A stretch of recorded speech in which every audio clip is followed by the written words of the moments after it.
मान लें आपको इन नंबर का एलसीएम निकालना है, तो इनमें सबसे बड़ा नंबर देखें, जैसे इनका निकाल रहा हूं तो यहाँ पर सबसे बड़ा नंबर इनमें क्या है, यहाँ पर 75 है। तो 75 यहाँ पर क्या 5 है, तो 5 से डिवाइड करके देखें तो 75 5 से डिवाइड होता है, इसका मतलब 5 को काट दो।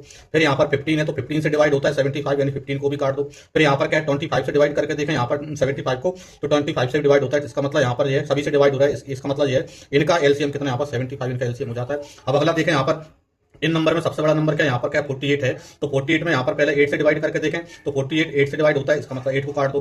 48 यहाँ पर 12 से डिवाइड होता है, तो उसका मतलब 12 को काट दो। 48 को यहाँ पर क्या 20 से डिवाइड करेंगे, तो 20 से डिवाइड है नहीं होता है, और नहीं होता तो यहाँ पर 20 के आप फैक्टर करें, और 20 के फैक्टर करते हैं तो 20 को आप क्या लिख सकते हैं 4 इंटू 5। अब 48 जो है 4 से डिवाइड हो जाता है, इसका मतलब 4 काट दो। अब बचा क्या यहाँ पर 5, यानी आपका आंसर क्या बनेगा 48 इंटू में 5। ठीक है, 5 8 जब 40, ठीक है, 0 और 5 4 जा 20 प्लस 4 यानी 240, यानी इनका जो आंसर है वो क्या बनेगा यहाँ पर 240 बन जाएगा। अब इन नंबर का एलसीएम आप निकाल कर बताएंगे कमेंट बॉक्स में।